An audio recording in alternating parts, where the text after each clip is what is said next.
Friends, welcome to அன்புடன் என் சமையல். இன்றைக்கி நம்ம ஒரு சூப்பரான சிக்கன் பிரியாணி தான் செய்ய போகிறோம். பிரியாணினா யாருக்குங்க பிடிக்காது? எல்லாருக்கும் பிடிச்ச பிரியாணி ரொம்ப ஈஸியான மெத்தடில் நம்ம செய்ய போகிறோம். வீடியோவுக்கு போகிறதுக்கு முன்னால் நீங்கள் நம்ம சேனலுக்கு புதுசாக இருந்துச்சுன்னா நம்ம சேனலை சப்ஸ்கிரைப் பண்ணிக்கோங்க. பக்கத்தில் இருக்க பெல் ஐக்கானை ப்ரெஸ் பண்ணி ஆல்ன்ற ஆப்ஷனை கிளிக் பண்ணிக்கோங்க. இப்போ வாங்க நம்ம வீடியோக்குள்ளே போகலாம். இன்றைக்கி நான் ஒரு பெரிய பாத்திரத்தில் தேவையான அளவு எண்ணெய் சேர்த்துருக்கேன், கடலை எண்ணெய். இதில் ஒரு துண்டு பட்டை, 3 ஏலக்காய், 4 கிராம்பு, ஒரு பிரியாணி இலை சேர்த்து நல்லா வதக்கிக்கோங்க. இதுதான் பிரியாணிக்கு ஒரு நல்ல ஃப்ளேவர் தரக்கூடியது. இதில் நான் 3 பெரிய சைஸ் வெங்காயத்தை கட் பண்ணி சேர்த்துக்கிறேன். இந்த வெங்காயத்தை நம்ம நல்லா வதக்கிக்கலாம். இந்த வெங்காயத்துக்கு கூட நம்ம 3 பச்சை மிளகாவை கீரி சேர்த்துக்கோங்க காரத்துக்காக. இதை நம்ம நல்லா வதக்கிக்கலாம்.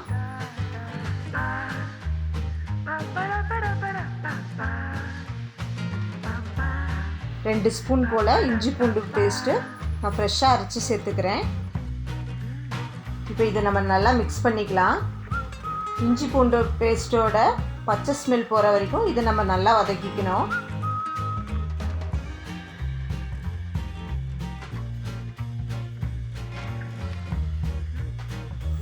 இதில் நான் 2 பழுத்த தக்காளியை கட் பண்ணி சேர்த்துக்கிறேன். இதை நம்ம நல்லா வதக்கிக்கணும்.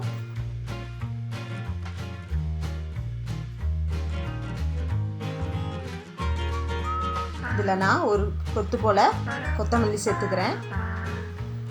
ஒரு கொத்து புதினா இலை சேர்த்துக்கோங்க.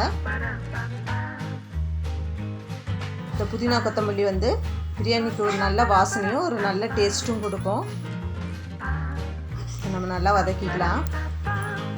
இதில் 1/2 ஸ்பூன் போல் மஞ்சள் தூள், 2 ஸ்பூன் போல் மிளகாய் தூள், 1 ஸ்பூன் போல் பிரியாணி மசாலா சேர்த்துக்கிறேன். இது நான் வீட்டில் செஞ்சதான், உங்களுக்கு வேணும்னா சொல்லுங்கள், நான் இதுக்குன்னு தனியாக ஒரு வீடியோ போடுறேன். இதை நம்ம நல்லா வதக்கிக்கலாம்.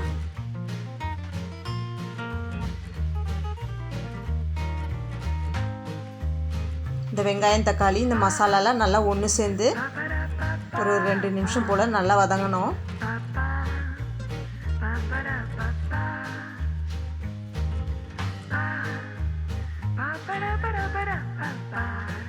இப்போ நல்லா வதங்கிடுச்சு.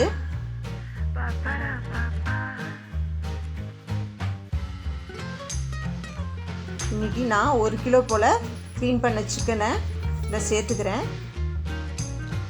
சிக்கன் நல்லா பீஸ் உள்ளதாக பார்த்து சேர்த்துக்கோங்க, அப்போ தான் பிரியாணி நல்லாயிருக்கும். இப்போ இது நம்ம நல்லா வதக்கிக்கலாம்.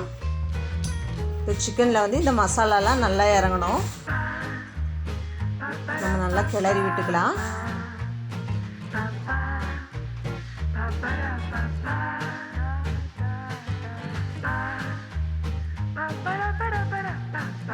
இப்போ இது ஒரு 2-3 நிமிஷம் போல் நல்லா வதங்கட்டும். சிக்கனில் இருக்க தண்ணியெலாம் வெளியேறணும். இது கூட நான் 1/2 கப் போல் தயிர் சேர்த்துக்கிறேன். தயிர் சேர்க்கறதுனால சிக்கன் இன்னும் நல்லா சாஃப்டாகவும் நல்லா ஜூஸியாகவும் வரும். அதனால் நம்ம தயிர் சேர்த்துக்கிறோம்.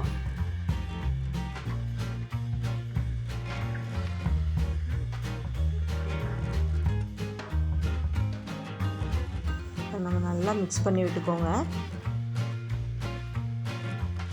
இப்போது சிக்கனுக்கு தேவையான அளவு நம்ம உப்பு சேர்த்துக்கிறோம்.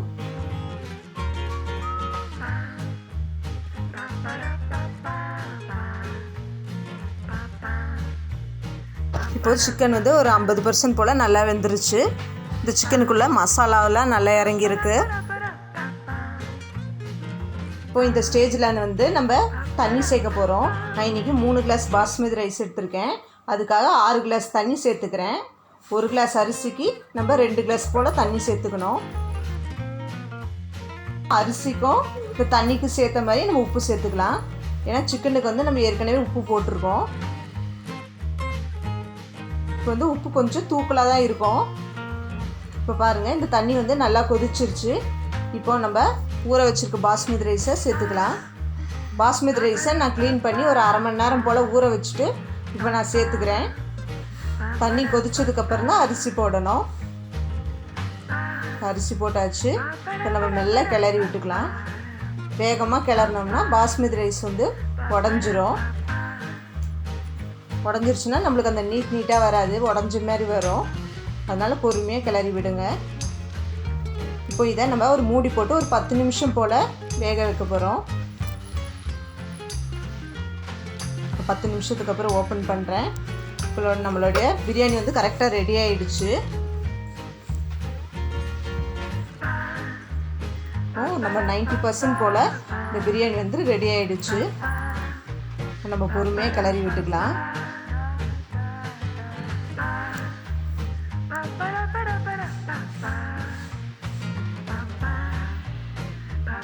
இதில் அரை எலுமிச்சை பழத்தை நான் புழிஞ்சு விட்டுக்கிறேன்.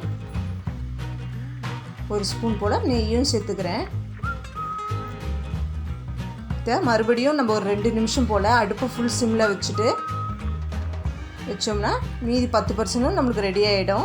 அவ்வளோதான், நம்மளுடைய சிக்கன் பிரியாணி ரெடி ஆகிடுச்சு. இதில் நம்ம கொத்தமல்லி தலையை போட்டு இறக்கிட வேண்டியது தான். பாருங்கள், பிரியாணி வந்து உதிரி உதிரியாக ஒன்றோட ஒன்று ஒட்டாமல் நல்லா ஸ்மூத்தாக வந்திருக்கு.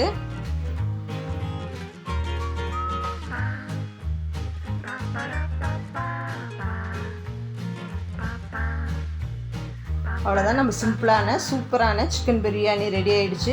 இந்த வீட்டில் நீங்கள் கண்டிப்பாக செஞ்சு பாருங்கள். செஞ்சு பார்த்துட்டு எப்படி வந்ததுன்றதை எனக்கு கீழே கமெண்ட் பாக்ஸில் கமெண்ட் பண்ணுங்கள். நான் உங்களை நெக்ஸ்ட் வீடியோவில் மீட் பண்ணுறேன். ஓகே, பாய்.